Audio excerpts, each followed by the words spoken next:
আমি তো সরকারের পতনই চেয়েছি। কখনো আমাকে ধরে নিয়ে সকালে নিয়ে রাতে ছেড়ে দিয়েছে। জেলে গিয়ে যে বাইরের জীবনের সাথে আমার যোগাযোগ একদম বন্ধ ছিল, সেটা বললে কিন্তু ভুল হবে।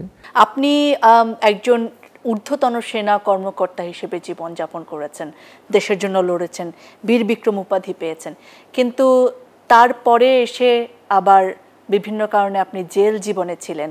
নতুন বাংলাদেশে আপনি আবার মুক্ত হয়েছেন, নতুন বাংলাদেশকে নিয়ে আপনি আবার স্বপ্ন দেখা শুরু করেছেন। এই জেল জীবনের অভিজ্ঞতা আপনার এই জীবনে কি প্রভাব ফেলবে বলে মনে করছেন?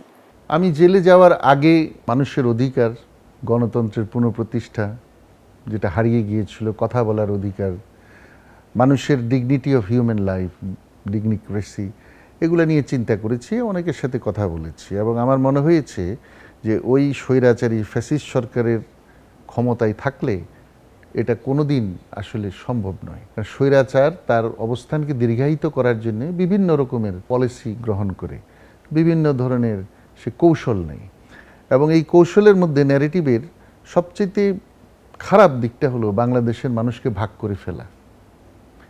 মুক্তিযুদ্ধের সপক্ষ শক্তি, বিপক্ষ শক্তি। আপনি কোনো কথা বললে যদি তার পছন্দ না হয়, তাইলেই স্বাধীনতার বিপক্ষ শক্তি হয়ে যায়। দুঃখের বিষয়, তারা বিগত জুলাই বিপ্লবের এই তরুণ ছেলেদেরকে এক ডাকে বলেছে এরা সব রাজাকার। তো এবং কখনো কখনো আমি শুনেছি তারা তাদেরকে ড্রাগ এডিক্ট ইত্যাদি বলতেও ছাড়েনি। তার মানে মানুষের যে ডিগনিটি, এটার উপরে তারা আঘাত করেছে। আমাদের সন্তানদেরকে তারা রাজাকার ইত্যাদি উপাধি দিয়েছে, স্বাধীনতার বিপক্ষ শক্তি উপাধি দিয়েছে। এটা যে শুধু অশিক্ষিত মূর্খ লোক বলেছে তা না, শিক্ষিত মন্ত্রী, বড় বড় নেতারা, স্বয়ং তৎকালীন প্রধানমন্ত্রী নিজেও বলেছেন। আপনার প্রশ্নটা হলো যে আমি আসলে ওই জীবনে কি দেখেছি। আমি ওরকম একটা পরিবেশে পড়ে আমি বহু আগেই জেলে যাওয়া উচিত ছিল, কারণ আমি তো সরকারের পতনই চেয়েছি এবং সম্ভবত আমি প্রথম এই আইসটা ভেঙেছি যে বলার জন্যে।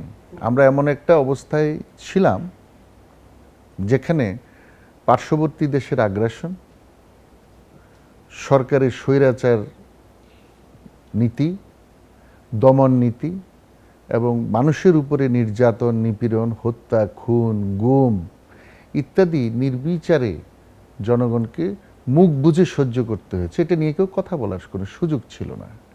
এরকম অবস্থায় আমার মনে হয়েছে আমি যেহেতু সরকারের পতনই চেয়ে ফেলেছি 20 সালে 21 সালে, আমাকে যে কোনো সময় তারা জেলে নিতে পারে। আমি এর জন্যে বারবার আত্মগোপনে ছিলাম। কখনো আমাকে ধরে নিয়ে সকালে নিয়ে রাতে ছেড়ে দিয়েছে, এমনও আছে এই সেনানিবাসেই। আবার কখনো থ্রেট দিয়েছে ফ্যামিলিকে, ওনাকে এবার নিলে কিন্তু আর ছাড়া হবে না। যাই হোক, শেষ পর্যন্ত জেলে গিয়েছি। জেলে গিয়ে যে বাইরের জীবনের সাথে আমার যোগাযোগ একদম বন্ধ ছিল, সেটা বললে কিন্তু ভুল হবে। আমি জানতে পেরেছি যে আমাদের তরুণ সমাজ এই জনগণের অধিকার অর্জনের জন্য কাজ করছে এবং সেটা কোটা আন্দোলন থেকে শুরু করে শেষ পর্যন্ত সরকারের পতন, প্রধানমন্ত্রীর দেশ থেকে পলায়ন পর্যন্ত। এই যে জুলাই বিপ্লব, আমি অন্যান্য দেশের বিপ্লব এগুলো নিয়ে যে পাঠচক্র, আমার যে পড়াশোনা ছিল, সেটাতে আমার মনে হয় পৃথিবীতে এটা পড়াশোনার জন্যে, এটা সম্পর্কে জানার জন্যে একটা বিশেষ ব্যবস্থা থাকা উচিত।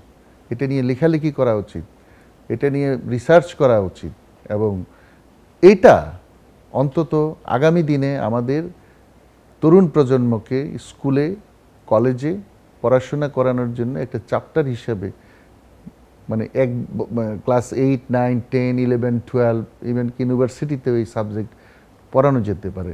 কারণ এটা বিপ্লব নয়, এটা হলো বিপ্লব এবং জাতি গঠন করার জন্যে যে একটা স্বপ্ন তারুণ্য দেখেছে, সেটার উন্মাদনা এই 36টা দিন। তো এটা শেষ হয়নি। অনেকে যদি বলে বিপ্লব শেষ হয়েছে, বিজয় অর্জন হয়েছে, আমি ঠিক একমত পোষণ করি না। আমি মনে করি এটা শুরু। এটা শেষ সেদিন হবে যেদিন মানুষের আশা আকাঙ্ক্ষা পরিপূর্ণভাবে, আপনি যেটা বললেন, সংস্কার ইত্যাদি ইত্যাদি বাস্তবায়ন হবে।